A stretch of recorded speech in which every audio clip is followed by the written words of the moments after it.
الخير أصحاب المعالي والعطوفة والسعادة. I would like to welcome you all to the second installment of what has become our annual Carnegie Middle East Conference that looks at unfolding developments in the coming year.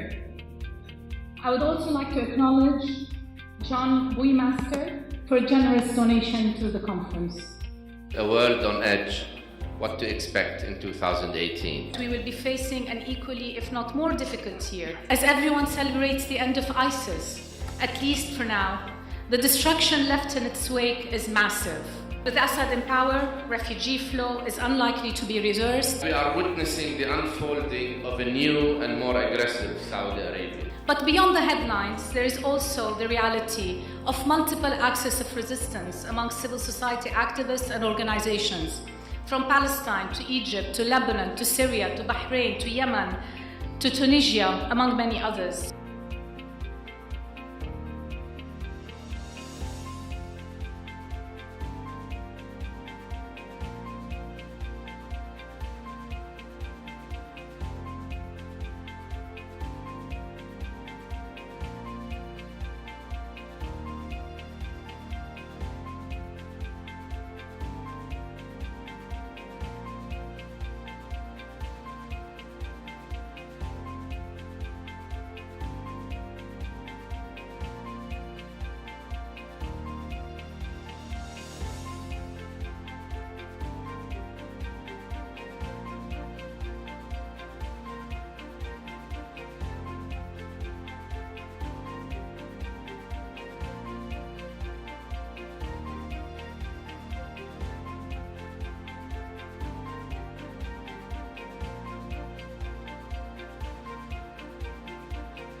Trump has been, I think, sort of prides himself on being a disruptor. His decision on Jerusalem has as much, if not more, to do with U.S. politics and the backing he gets from certain quarters in the U.S. than it does about trying to pursue peace in the Middle East. There's believe among 27 of the 28 European governments that the present policy has served the Middle East peace process better than the new one that the U.S. administration is espousing.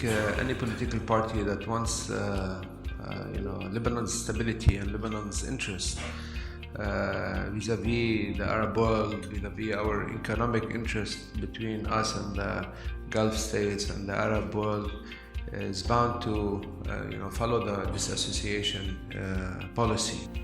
Economic vision has to have stability, political stability, and we have to have stability where our security is at the forefront in our agenda.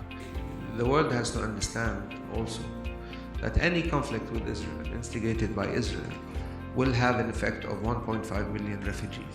I think EU or us or any country that wants to really start a reconstruction effort in Syria has to understand that there will be an end to the conflict, political end to this conflict. And my job today is to unite the Lebanese, and I think the biggest challenge that I have is that during this crisis, all of the Lebanese came around, wanted me to come back.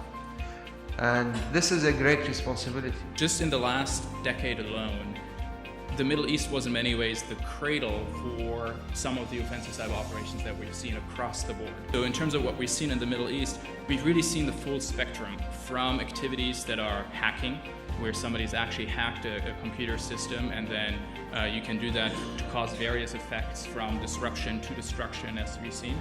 And we've seen what some people also call cyber warfare in terms of the use of information and the use of the internet for political ends. Certainly we understand through Operation Olympic Games, through Stuxnet, through Flame, and these sort of operations that occurred against Iran, that Israel is the sort of primary and dominant actor when it comes to conducting cyber operations.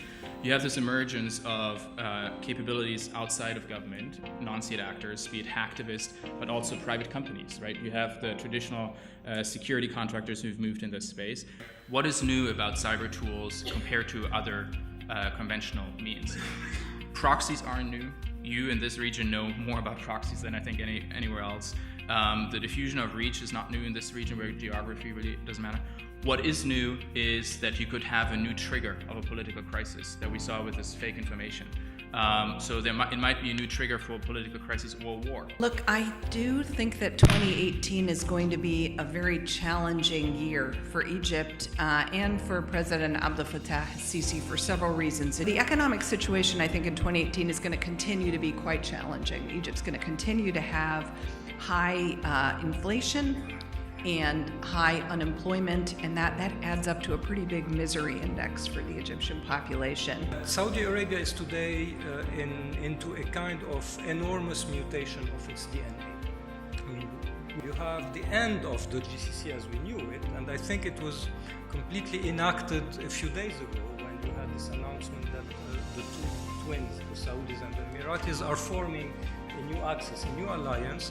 And another elusive axis that is being formed between Oman and Qatar that have independent foreign policies, sometimes closer to Iran, and Kuwait, which is a bit in the middle. Last but not least, I think that it's not the first time, and this is something known in international relations, that small actors can sometimes expect and sometimes can succeed in drawing, in trapping big powers into some regional conflict. The Yemen war is becoming a domestic game in Saudi Arabia itself. As everyone learns best through one's own mistakes. Russia as the Russian Federation as a new name for the country, for the old country that was known as the Soviet Union before, that was known as the Russian Empire even before that, has had a whole lot of things to learn. And Russia's return to the Middle East is astounding for how it differs from the Soviet Union's first venture into the region. So Putin is about this, keeping Russia in one piece. But the other thing that he is about is elevating Russia's position to that of a great power, seen as such by the rest of the world. And I think that Syria was not about Syria. It's not even about the Middle East.